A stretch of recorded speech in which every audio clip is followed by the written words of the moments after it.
I gave my father's company a decade of my life. His new stepson walked in on a Monday and walked out with my job on a Friday. Here's everything that happened after that. There is a specific kind of exhaustion that comes from working somewhere for 10 years and never once feeling like the job is fully yours. You know the feeling I'm talking about, even if the details of your version are different from mine. It's the feeling of doing exceptional work inside a context that will never fully let you own it. Like building a house on someone else's land. Every nail you hammer, every wall you raise. It's real, it's yours, you made it. But the deed has someone else's name on it. And someday they might just ask you to leave. I didn't see it coming. That's what I need you to understand first. Not because I was naive, I am not, by any measure, a naive person. But because I had watched my father's company grow from a regional 3-person operation into a multi-state logistics firm with 140 employees, and I had spent 10 years genuinely believing, that the blood and time I had poured into that growth meant something. That I was not just an employee. That I was not just a daughter. That somewhere in the middle of those two things, I had earned a place that was actually mine. My name is Sloan. I'm 36. And this is the story of how I found out I was wrong about all of it in the span of approximately 4 business days. Some background, because you need it. My father, Richard, started his company, a freight and third-party logistics firm, when I was 14. It began as a 2-truck operation out of a rented warehouse space in a suburb of Columbus, Ohio. My mother had died 2 years earlier, and I think building the business was my father's way of surviving his grief. He poured everything into it. I watched him do it. I did homework at his desk while he made phone calls. I learned what a bill of lading was before I learned how to drive. By the time I graduated college with a supply chain management degree, which I had specifically chosen because of the company, the business had grown to about 20 employees and a solid regional reputation. I joined full-time immediately. I was 22. My father gave me the title of operations coordinator, which was honest. I coordinated everything for everyone at all hours because we were still lean and I was invested in a way that no non-family hire could quite replicate. Over the next decade, I worked my way up. Not as a gift. Not as nepotism running in my direction. I want to be clear about this because I think people here worked for her father's company and assume a certain kind of soft career arc. Mine was not soft. My father is a hard man to work for. Precise, demanding, uncomfortable with sentimentality in professional contexts. There was a period around year 3 where he put me on a performance improvement plan for missing a quarterly logistics report deadline. I had missed it by 2 hours because I had spent the night in the emergency room with a kidney stone.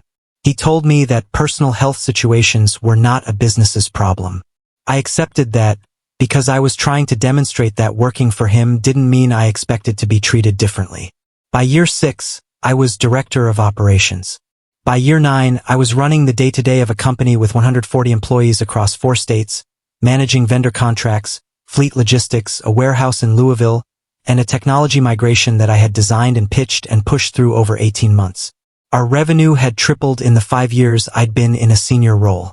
I had done that. Not alone, I had a good team, but I had led it.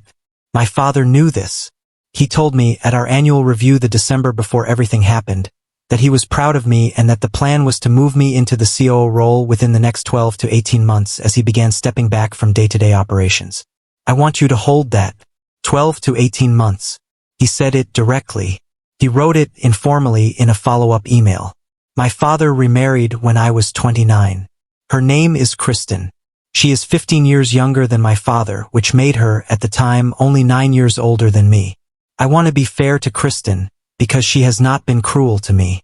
She has, in fact, been consistently pleasant in the careful way of someone who knows she's walking into a complicated situation and has decided the safest strategy is relentless pleasantness. I have never once had a genuine conversation with her, but she has never been unkind. Kristen had a son from a previous marriage. His name is Brandon. At the time of the wedding, Brandon was 24 and working in sales for a tech startup in Atlanta.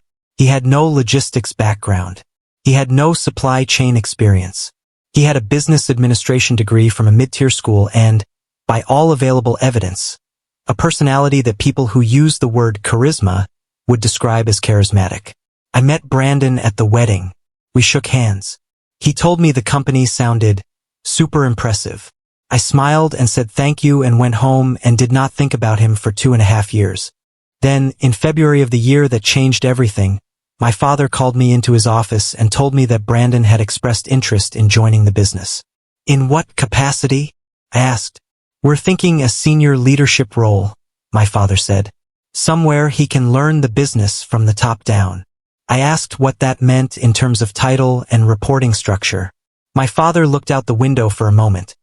A habit he has when he's about to say something he already knows is going to land badly, and said, "We're looking at Chief Operating Officer. I'm going to be precise here because precision matters." The Chief Operating Officer role was the role I had been told, in conversation and in writing, was mine within 12 to 18 months. The month of that conversation was 11 months before the one I was now sitting in. Brandon had never worked a day in logistics. Brandon had met my father approximately 32 months ago. I had been at this company for 10 years. I sat very still in that chair in my father's office, in a building I had helped design the layout of during a renovation 3 years earlier. I looked at him. He did not look at me. He continued looking out the window, as though the parking lot contained the answer to why this was a reasonable thing to say. "When does he start?" I asked. "Next Monday," my father said. I went to my car. I sat in it for 45 minutes. I did not cry, that came later. I just sat and did the very specific mental work of reconstructing everything I thought I knew and finding all the places where I had been wrong. I had thought that being family meant something, until I remembered the performance improvement plan after the kidney stone. I had thought that merit meant something until I remembered that I had never, in 10 years, been given equity in the company. I had thought that his promise meant something until I was sitting in a car in a parking lot I had helped choose the location of, finding out that someone who had learned what our company did through wedding reception small talk was getting the job my father had told me was mine. I drove home. I called my best friend, Yolanda, who has known me since college and who is the kind of person who will tell you exactly what she thinks whether you are ready to hear it or not. I told her everything. She said, "Sloan, I say this with love. You need to decide in the next 24 hours whether you're going to fight this or leave, because staying and accepting it is not a real option." She was right. She usually is. I went back to work the next day because I am a professional and because I needed more information. What I found out, through careful conversation with our HR director, a woman named Portia who had been with the company for 7 years and who I considered a genuine ally, was that Brandon's offer letter had already been sent. His title was officially COO. His compensation package included a base salary of $210,000, plus performance bonuses and, critically, a 5% equity stake in the company. I was earning $118,000. I had no equity. I had been at the company for 10 years. Let me also tell you what Brandon's compensation package did not include: any requirement of a performance timeline, any probationary period, or any stated metrics for what success in the role would look like. He was simply being handed the job, the title, the equity, and the salary on the basis of being my father's wife's son. I asked Portia if she had raised any concerns during the offer process. She looked at me for a long moment and said, "I was told the decision had been made at the family level." "The family level," I repeated. She nodded. "Portia," I said, "I am his daughter." She nodded again and said nothing, and that nothing told me everything. Brandon started on Monday. He was objectively a likable person. I want to give him that because this story isn't about Brandon being a villain. Brandon walked in with the confident ease of someone who has never had to prove himself in a room, not because he's arrogant, but because he has genuinely never been in a room where he wasn't already welcome. He shook hands. He laughed at the right moments. He asked questions that revealed he knew absolutely nothing about freight logistics but was smart enough to know he knew nothing, which is at least something. He also, within his first 3 days, referenced my father as Dad twice in front of the operations team. I heard about this secondhand, from 2 different people on the same afternoon. I want to be clear that I did not make a scene. I did not confront anyone. I processed this information privately in the bathroom and then returned to doing my actual job. On Wednesday of Brandon's first week, my father called a leadership meeting. These were normally my meetings to run. I had run them every week for 4 years. I arrived, prepared with the same agenda I brought every week, and sat in my usual seat. Brandon sat at the head of the table. My father sat to his right. I sat in the middle of the table, between two regional managers who both looked at me with an expression I recognized. The particular sympathy of people who understand exactly what is happening and are deeply relieved it is not happening to them. My father opened by introducing Brandon to the team that had, in several cases, known me for a decade. He described Brandon's broad business background and his fresh perspective on operations. He said Brandon would be working closely with Sloan to get up to speed, which was a remarkable way to describe the arrangement given that Brandon was officially my boss. Then he turned to me and said, "Sloan, do you want to walk Brandon through the current operational priorities?" And because I have spent my entire life defaulting to professionalism when my emotions are screaming, I opened my folder and I walked Brandon through the operational priorities of a company I had spent 10 years building. Friday came. On Friday, Brandon called me into what had recently been my office but was now the corner office I had moved into when I became director of operations, the one with the window that looks out over the loading dock, the one where I had taken approximately 10,000 phone calls and eaten approximately 200 sad desk lunches. He was sitting in my chair. There was a plant on the windowsill that had not been there before. He had brought a plant. He told me he wanted to talk about role clarity. He said he had been reviewing the organizational chart and felt that the operations director title was a little ambiguous given the new structure. He said he wanted to rescope my position to focus more specifically on day-to-day floor operations and vendor relations, and to move the strategic planning functions, the part of my job I had spent years building and that I found most meaningful, into his purview. "I'd like you to think of yourself as the operational engine," he said, "while I work on the strategic vision side." He said this to me in my chair, in my office, in my company, on his 5th day of employment. I looked at him for a long moment. "I'll think about it," I said. I walked out. I drove home. And then I cried for the first time since all of this had started, not out of sadness exactly, but out of the specific release that comes when you have finally gathered enough evidence to fully believe something you have been trying not to believe. That weekend, I called my father. Not to the office number, to his cell, the number I'd had since childhood. He answered on the second ring. I told him everything I was feeling, in order. The COO conversation from 11 months before and his email. The compensation disparity. The leadership meeting. What Brandon had said to me in my office on Friday. I laid it out like a case because that is how my brain works when I need to be heard rather than dismissed. My father listened. I'll give him that. He didn't interrupt. When I finished, he was quiet for a moment and then he said, "Sloan, I understand you're disappointed." "I'm not disappointed," I said. "I'm asking you to explain to me what happened to the commitment you made to me." "Things change," he said. "The business is at a stage where it needs a certain kind of leadership energy. Brandon brings a fresh set of eyes. You bring deep institutional knowledge. Those are both valuable. You gave him equity," I said. A pause. "He's family," my father said. I let that sit in the air between us for several seconds. "So am I," I said. Another pause. Longer this time. "You've always been taken care of here, Sloan. You have a good salary." "You have." "I have $118,000 and no equity in a company I have worked at for 10 years, I said. "Brandon has $210,000 and 5% equity after 4 days. I am asking you to look at those two facts and tell me what they say about what you think I'm worth." He said, "This isn't the right conversation to have over the phone." I said, "Tell me when you'd like to have it in person."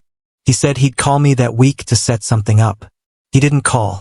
I spent the following 2 weeks doing 3 things simultaneously.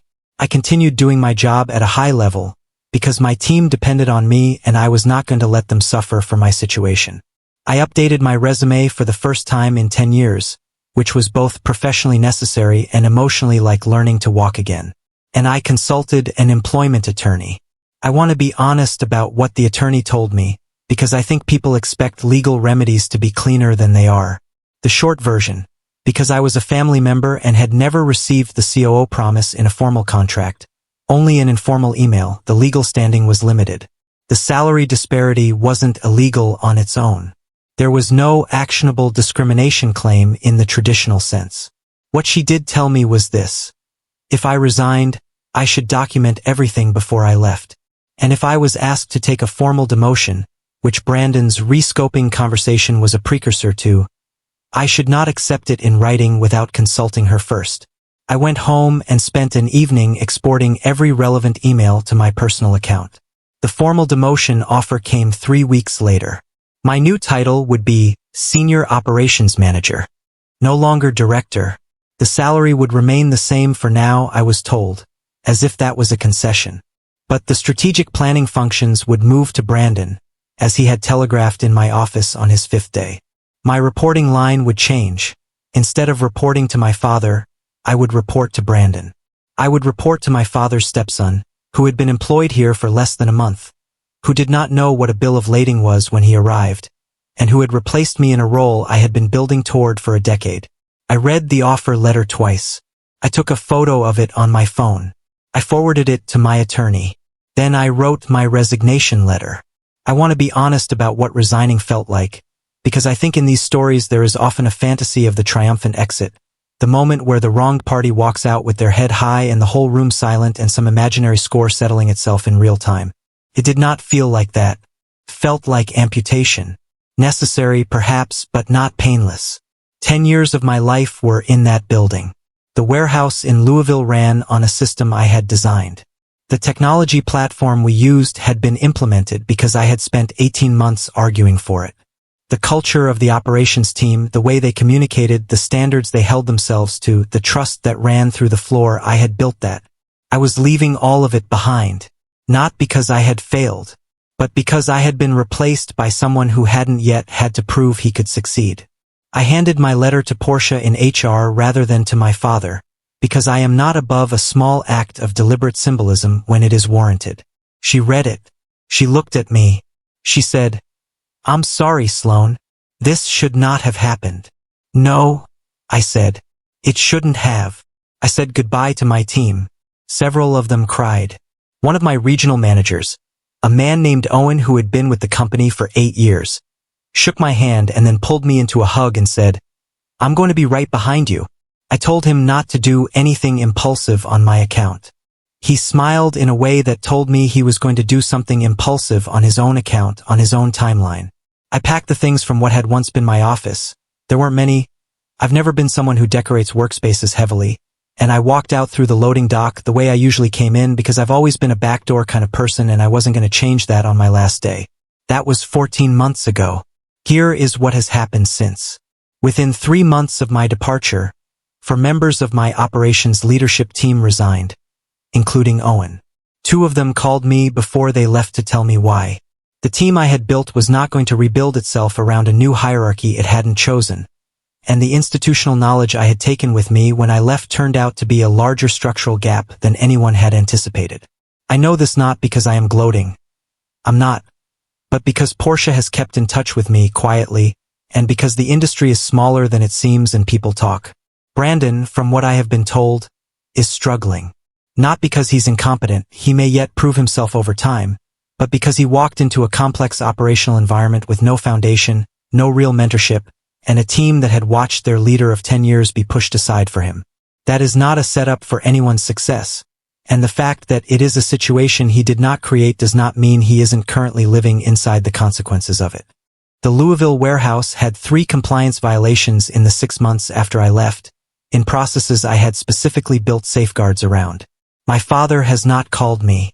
My stepmother, Kristen, sent me a card on my birthday. Said she hoped I was doing well.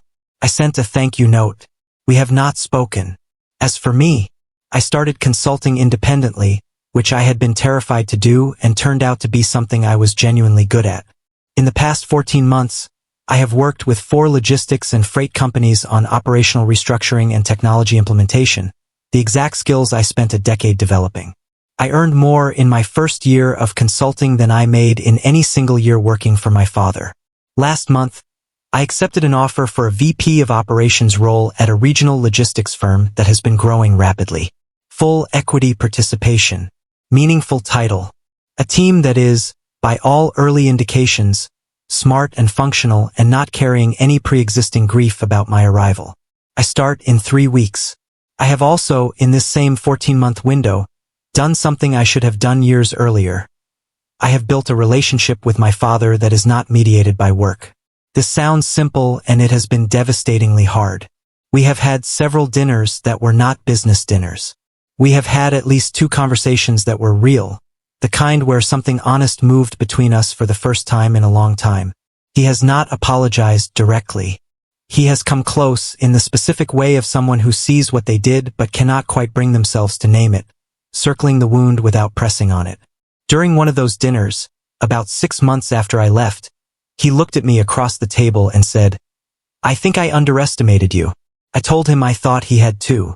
We sat with that. We ordered dessert. We talked about something else. It is not resolution. It is not the scene in the movie where the father finally sees the daughter fully and tells her everything she deserved to hear 20 years ago. Real life, as I have come to understand it, does not have those scenes on schedule.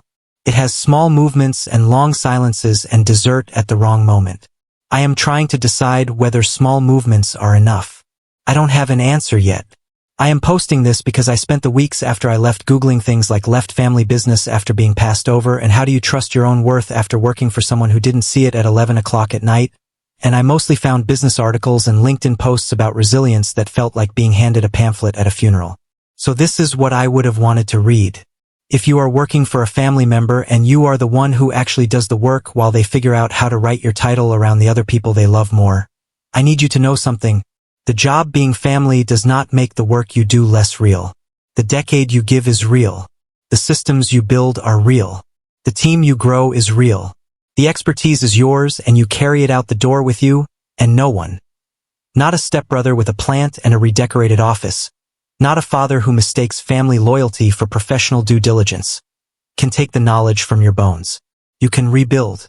It is genuinely, stubbornly possible to walk out of the thing that felt like your whole life and discover, slowly and then quickly, that your whole life was not in that building. It was in you. It was always in you. They just made you forget that for a while because it was convenient for them when you did. Don't let them keep you forgetting. Edit. I've had a lot of people asking whether I would ever go back if my father asked. The honest answer is no. Not to that role, not to that dynamic. I'd have a cup of coffee with him. I talk about the weather and maybe something real.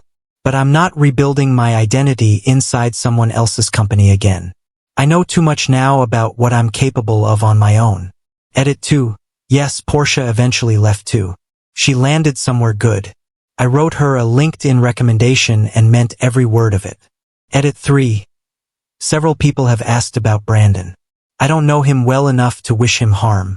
I do think he was handed a situation set up for failure by people who loved him without thinking about what they were doing to anyone else in the process.